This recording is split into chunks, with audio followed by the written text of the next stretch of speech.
আসসালামু আলাইকুম। ফরিদপুরের বোয়ালমারীতে যৌথ বাহিনীর অভিযানে মেয়াদ উত্তীর্ণ খেজুর জব্দ এবং জরিমানা একটি প্রশংসনীয় উদ্যোগ। রমজান মাসকে সামনে রেখে খাদ্যের মান নিশ্চিত করা অত্যন্ত গুরুত্বপূর্ণ, কারণ এই সময়ে খেজুরের চাহিদা বৃদ্ধি পায়। অসাধু ব্যবসায়ীরা মেয়াদ উত্তীর্ণ বা নিম্নমানের খেজুর বাজারজাত করে জনস্বাস্থ্যের জন্য ঝুঁকি সৃষ্টি করতে পারে।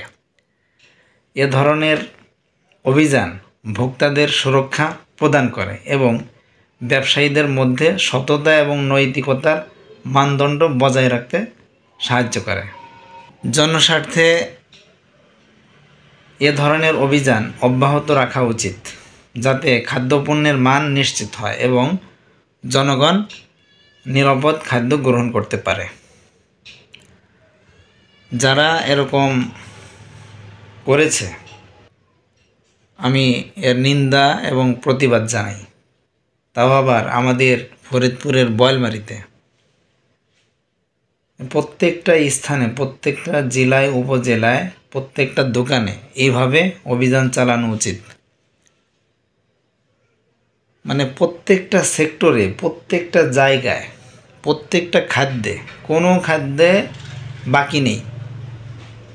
দুর্নীতি সব ধরনের 2 নাম্বারই, মানে বাংলাদেশে ইঞ্চি ইঞ্চিতে 2 নাম্বারই ঢুকে গিয়েছে।